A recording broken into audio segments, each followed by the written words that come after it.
Well, I would say this smells burned up. I think this is actually the original Stator Magneto for my F3 95. It smells burnt, and I can actually see a lot of the copper wire is browning really bad.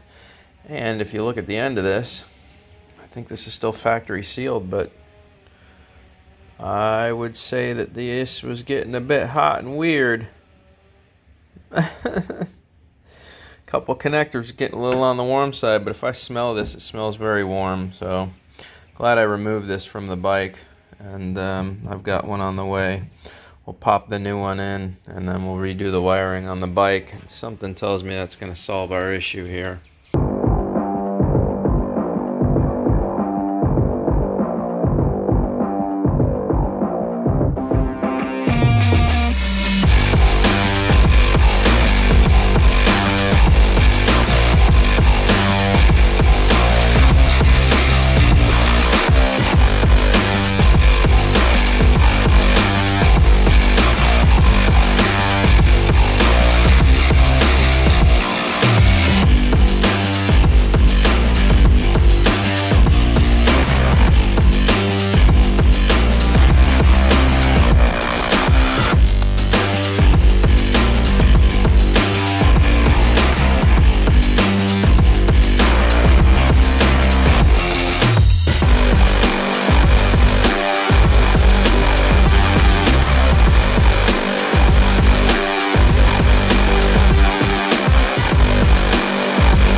Alright, a little update. So you guys know we put the new oil filter on there. When I removed the Stator cover, obviously all the oil came out, so I drained it all, put a new oil filter on there, and then I'm waiting in the mail for the new gasket for the Stator cover.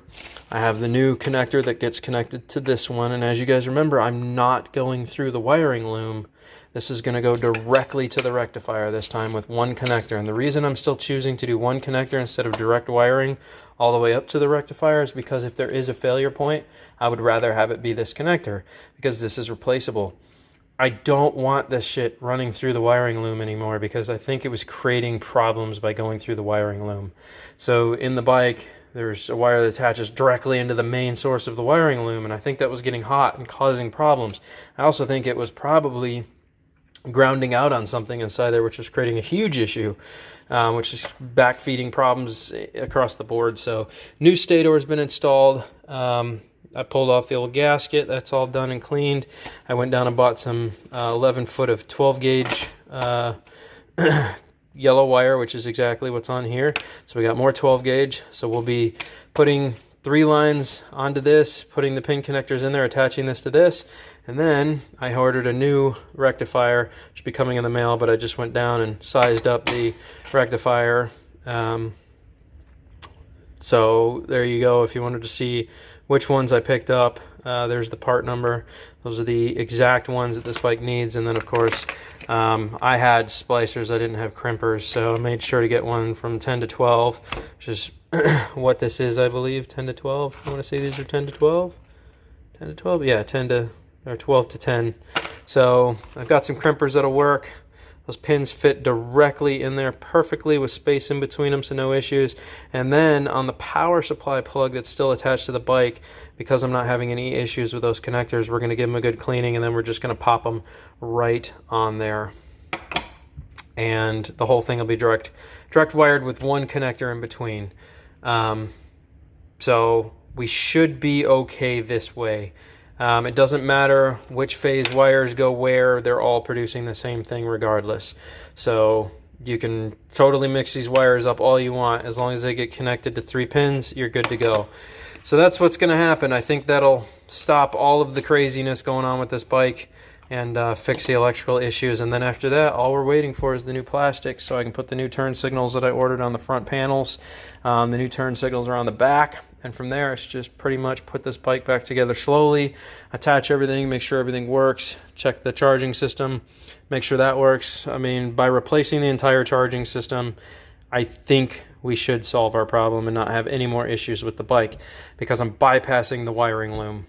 The only thing providing power at that point from the wiring loom is still the plus and negative, and I've already checked them and they're both fine. So this should alleviate any of the resistor problems, creating heat, causing wires to burn up and connectors to get hot and burn and rectifiers to burn out and stators burning up. We should solve all of that. I think this should have been done a while ago, so we're going to do it right this time and not have to look back at this project again, hopefully. So there you go. That's where we're at. Waiting on parts now. So, and then the motorcycle takes 4 quarts of oil, so I've already got all those prepped and ripped, ready to go. Yeah. Are you sure this is okay? You're in country, dude. Live a little. Now, she's pretty sensitive, so go easy on the throttle, okay? All right.